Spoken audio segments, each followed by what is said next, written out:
dal telefono di casa. Ti dirò cosa ho scritto. Ho pensato alla Juventus Udinese, Regina Milan. Sì?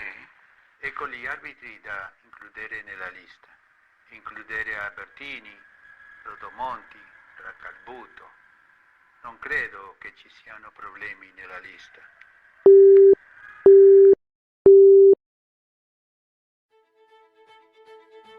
A quien acaba de escuchar es a Luciano Moggi, director deportivo de la Juventus en el año 2005, arreglando las elecciones de los árbitros para la siguiente fecha con Paolo Bergamo, quien es uno de los jefes de la Asociación Italiana de Árbitros.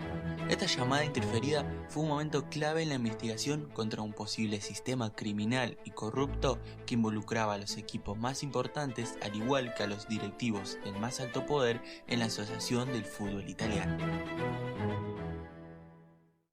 Bienvenidos a Metionina, un podcast donde te contaré los detalles y secretos más revelantes de muchas historias dentro del fútbol, algunas curiosas, otras trágicas, maldiciones, corrupción o momentos que marcaron un antes y después en este deporte.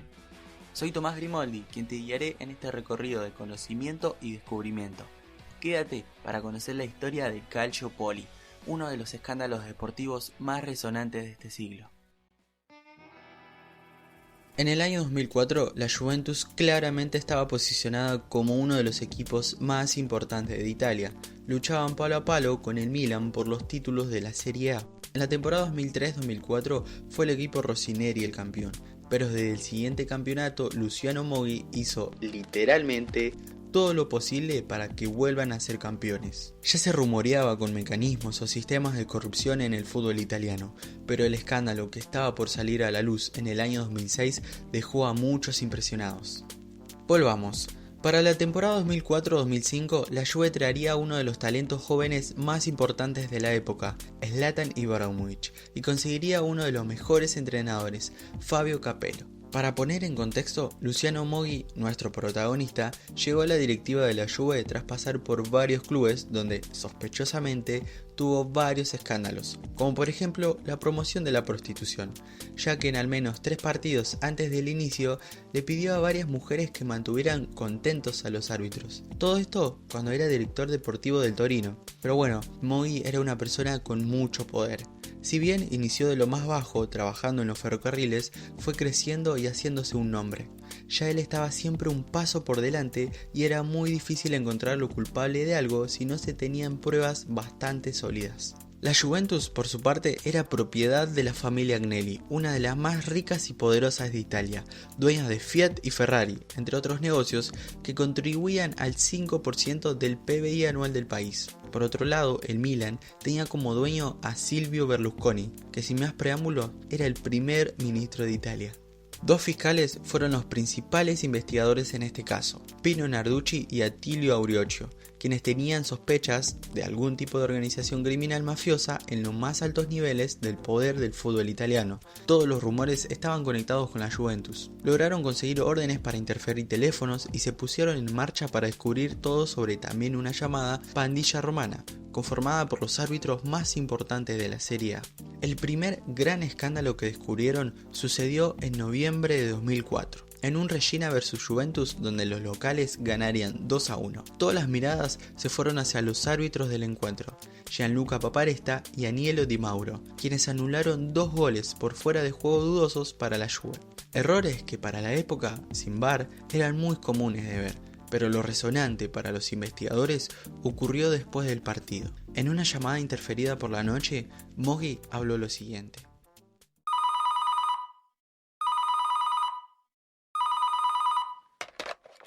Encerré al árbitro en el camerino y me llevé las llaves al aeropuerto. Imposible. Es verdad, lo encerré y me llevé la llave. Ahora tendré que derribar la puerta.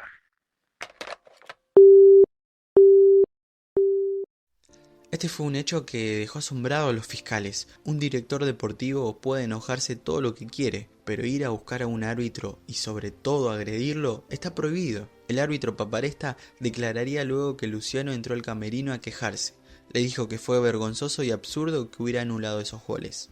Algo más trascendental sucedería luego, ya que un amigo cercano de Moggi era Aldo Biscardi, un periodista que tenía uno de los programas de televisión más influyentes de Italia. Fue entonces que Moggi le pidió a Biscardi que hablara mal de los árbitros para así suspenderlos y quitarles sus licencias. Claramente, todo el programa se dedicó a repudiar la actuación de los árbitros y pedir sanciones, una alevosa muestra de cómo Luciano intentaba manejar o controlar la opinión pública. Paparesta fue suspendido por la Asociación de Árbitros y regresaría solo para dirigir partidos de divisiones inferiores, mientras que al asistente Di Mauro le quitarían su licencia.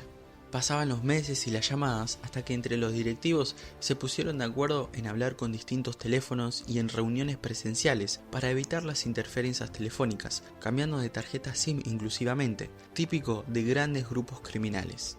En enero de 2005, luego de que Moggi se equivocara de teléfono, se pudo interferir la conversación que escuchábamos al inicio del podcast, el arreglo con el jefe de la Asociación de Árbitros para tener a árbitros aquellos que lo favorecieran. Incluso el sistema se tornaría mucho más complejo que la designación de árbitros. Además de ese punto y el actuar contra de los árbitros que se le pusieran en contra, se le sumó el método de suspender a jugadores claves antes de que jueguen contra la Juventus. Es por eso que Moggi arreglaba a los árbitros no solo para partidos de la Juve, sino también para futuros rivales y pidiendo que le sacaran tarjeta amarilla así no pudieran estar contra ellos. Un sistema totalmente siniestro y macabro, humillante como también efectivo, ya que la Juventus ganaría ese campeonato de la Serie A peleando con el Milan hasta la última fecha. La investigación iba por muy buen rumbo, pero tenían que ser lo más cautelosos posibles para que nadie se entere y poder seguir recabando más información. Fue entonces que en mayo de 2006, poco más de un año después de ese primer scudetto manchado de la Juve, se filtraría a la prensa toda la información de la investigación. Eran documentos confidenciales que acusaban tanto a Luciano Moggi como a muchos dirigentes italianos de fraude. El mundo se enteró entonces del escándalo y todo estalló. Los titulares de los medios eran claros. Es un escándalo enorme. Grabaciones telefónicas nombran a figuras famosas del fútbol italiano. Luciano Moggi está en el centro de escándalo de los partidos arreglados. La policía cree que las grabaciones revelaron la corrupción al más alto nivel. Eran algunas de las portadas más relevantes de la prensa italiana y europea. El caso primero fue nombrado el Moggiopoli y luego el Calciopoli, ya que el escándalo no solo involucraba a Luciano, sino que también a grandes nombres del poder. Cabe recalcar que Antonio Giraudo era uno de los grandes partícipes por parte de la Juventus. Era administrador delegado del club y también tenía llamadas interferidas. La investigación en total contaba con un documento de 2.400 páginas y más de 10.000 grabaciones telefónicas y filmaciones. Juventus era otra vez campeón de Italia en la temporada 2005-2006 y la prensa italiana fue la que metía presión para que la asociación del fútbol se haga cargo de los hechos y no lo deje pasar, como en realidad lo estaban pensando, ya que querían que todo quede como un hecho aislado. Obviamente Moggi negaba todo. Cuando estás en la cima del árbol, los de abajo quieren bajarte, declaraba.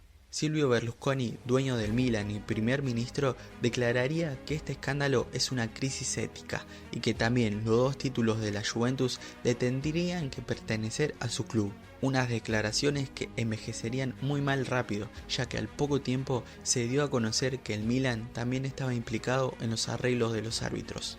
Luego de que Luciano Moggi, entre otros, se presentaran a declarar, la Federación Italiana de Fútbol actuaría rápidamente sancionando a todos los involucrados, como también a los dirigentes y árbitros. La Juventus sería desplazada al último puesto de la clasificación. Sus títulos de la Serie A serían revocados. Para la próxima temporada empezarían con 30 puntos menos y una multa de 120.000 euros. Al Milan le descontarían 15 puntos y se le prohibiría jugar la Champions League.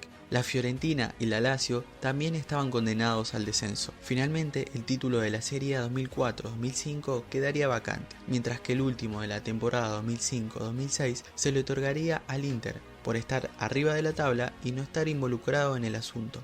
Los clubes apelaron la sentencia ante el Comité Olímpico Italiano y finalmente a la Juve no le descontaron 30 puntos, sino que 9, pero el resto de la sentencia seguiría igual. El Milan podría disputar la ronda previa de la Champions League 2006-2007, la cual terminarían ganando, mientras que la Fiorentina y la Lazio no descenderían, sino que le descontarían 30 puntos del último torneo y no podrían jugar torneos internacionales.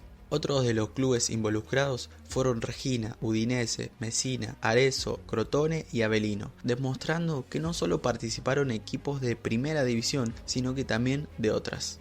El árbitro Massimo Di Santi era uno de los árbitros más comprometidos. Fue suspendido por 4 años. Él estaba designado para arbitrar en la Copa del Mundo 2006, pero obviamente por esta situación no pudo ir. Por otra parte, el director técnico de la selección italiana, Marcello Lippi, también recibía amenazas de Luciano Moggi para que jugadores de la Juve jueguen en el combinado nacional. El golpe en la Serie A fue muy grave. Si bien en el momento supieron hacer vista gorda para el caso, ya que Italia salió campeón del mundo unos días antes de que se den la sentencia para los clubes, a nivel europeo, por ejemplo, perdió el cuarto cupo para clasificar a Champions y la Bundesliga fue quien se lo quedó. La Juventus era el equipo más afectado y sufriría muchas bajas de sus máximas estrellas, como por ejemplo Zlatan, era joven y no tenía sentido de pertenencia al club, se fue al Inter por 25 millones de euros. Patrick Vieira, el francés, también se fue al Inter por 9,5 millones. Emerson al Madrid, al igual que Fabio Cannavaro, que se fue por 7 millones.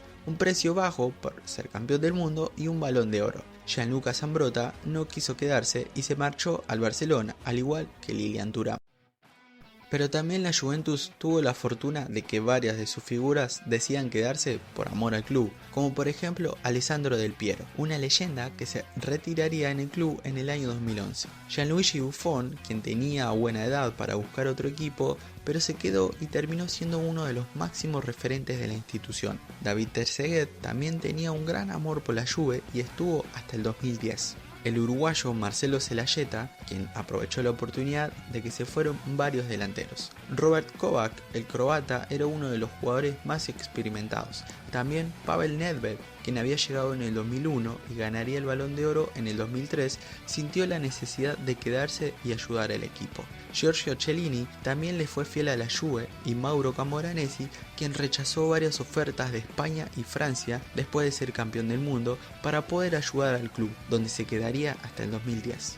La Juve no se quedaría por mucho tiempo en la segunda división de Italia, ya que lograría ascender la temporada siguiente, consiguiendo 85 puntos, recordando que arrancó con menos 9, acompañado del Napoli y del Genoa. Volverían a ganar el Scudetto en 2011, donde empezarían también una racha increíble de títulos consecutivos. A mediano plazo, la Juve se pudo recuperar, ya que en la sentencia final se dejó en claro que el club no estaba involucrado en los arreglos, sino que era todo un tema de Luciano Moggi. Volviendo a Moggi entonces, en el veredicto del año 2011, de acuerdo con el artículo 29 del Código Penal, Luciano Moggi fue encontrado culpable y el tribunal lo sentenciaría a 5 años y 4 meses de prisión. Veredicto el cual Luciano apelaría, y solo fue acusado de 2 cargos de fraude deportivo y no cumpliría su condena en prisión. En su momento recibió mucho apoyo de los aficionados de la Juve, los cuales cantaban a favor de él o realizaban marchas. Moggi sigue dando vueltas en el mundo de la Juventus. Sus opiniones respecto al equipo o al club siguen dando de qué hablar de vez en cuando. Lo que estamos seguros es de que esta fue una gran mancha para el fútbol italiano que desde ese momento se mira de reojo. El impacto inicial fue confuso, ya que Italia salió campeón del mundo ese año y al siguiente el Milan ganaría la Champions, pero sin duda el caso del Calciopoli dio mucho de qué hablar y pensar, sobre todo de cómo es que se maneja internamente el fútbol, la designación de los árbitros, si todo es 100% confiable o hay arreglos de por medio. Este fue nuestro podcast sobre la corrupción en el fútbol italiano que estalló en el año 2006. Muchas gracias por acompañarme y nos vemos en la próxima semana con más historias futboleras.